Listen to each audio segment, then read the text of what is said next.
Episode number 7, volume number 1 at the rate 100 word per minute.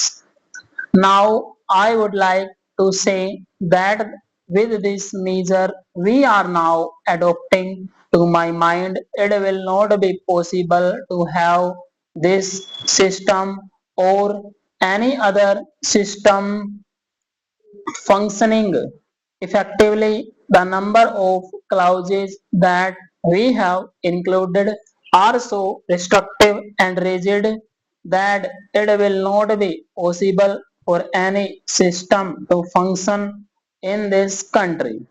If at all it is able to function, it will be able to function with a lot of difficulties. It will be said afterwards that the industrial sector, particularly the private sector, has not been able to deliver the goods.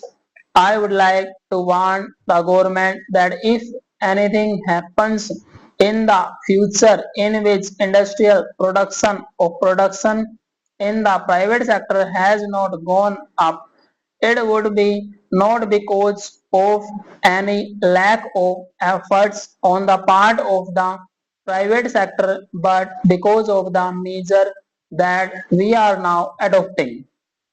I have mentioned several times how this particular bill is very restrictive and how it will hamper the normal growth of companies in this country.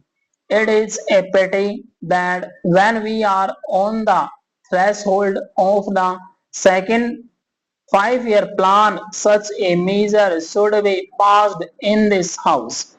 I would now like to make a few observations about the speeches of some of honorable members here.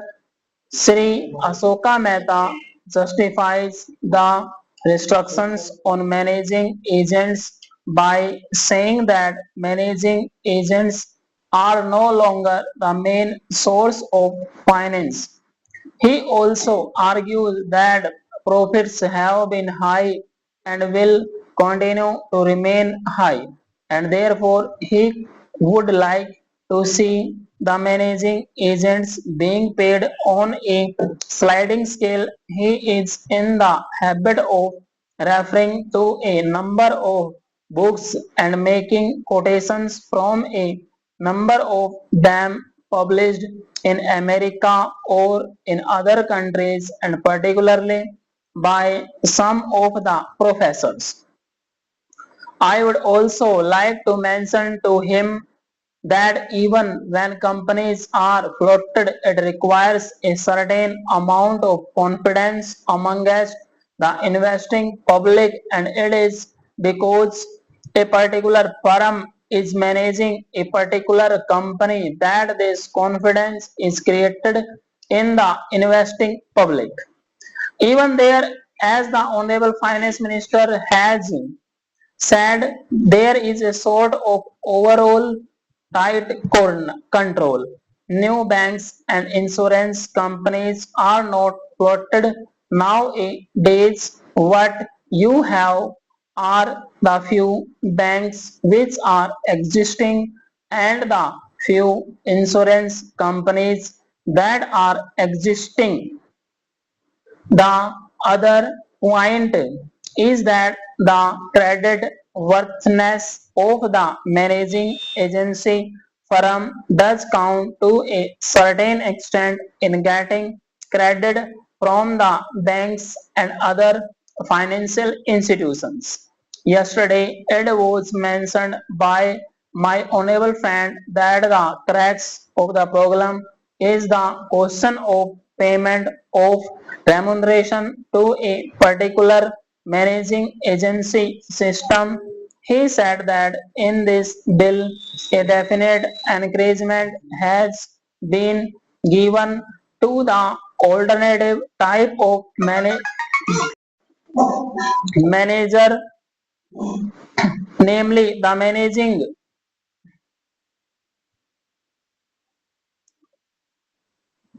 director or the manager, where an individual has been permitted to take 5%, while in the case of the managing agency it has been permitted to take about 10%. I would like to point out to him that it is not merely the question of remuneration which will decide the alternative type of management.